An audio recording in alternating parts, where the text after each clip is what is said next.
नमस्कार दर्शक बंधु।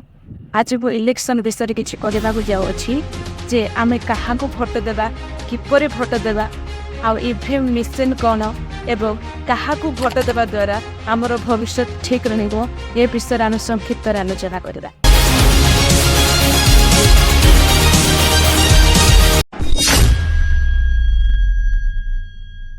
जेपरिक आपण मैंने जानते पूर्व आमर बैलेट पेपर द्वारा भोट दि जाऊला किंतु बर्तमान आमर ईवीएम मेसीन द्वारा भोट दि जाए।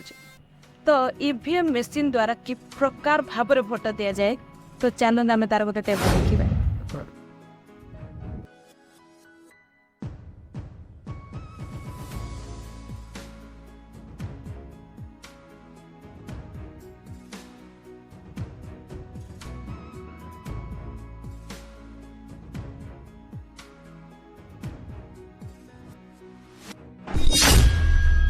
आपण मैंने जानते भारत एक गणतांत्रिक राष्ट्र। प्रति 5 वर्ष को थरे भारत इलेक्शन ठीक से प्रकार भाव में वर्तमान आमर मे 13 तारीख ओडिशा रे इलेक्शन आरंभ होगा जाऊँगी। जिते बेले कौन सी दल भोट मांगवाई आसन से आमर कि कर्तव्य रही है से क्वेश्चन पचार जेपरिक जदि मुझे आपण भोट दिए ताहले आपण मैंने मो कौन करेंगे, मो परिवार कौन करेंगे, मो छुआर भविष्य कौन करेंगे।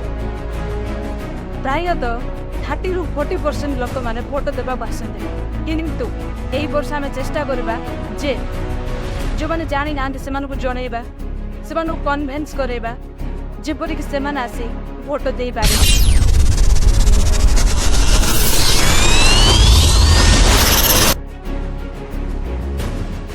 वर्तमान निष्पत्ति नेबार समय जे केंद्र रे एवं राज्य रे कौ सरकार आसिले आम देश सुशासन हो चली पार एवं आमर भविष्य ठीक रम पिला भविष्य ठीक रही। तो आपण मैंने मत निश्चय ए विषय कमेंट कर।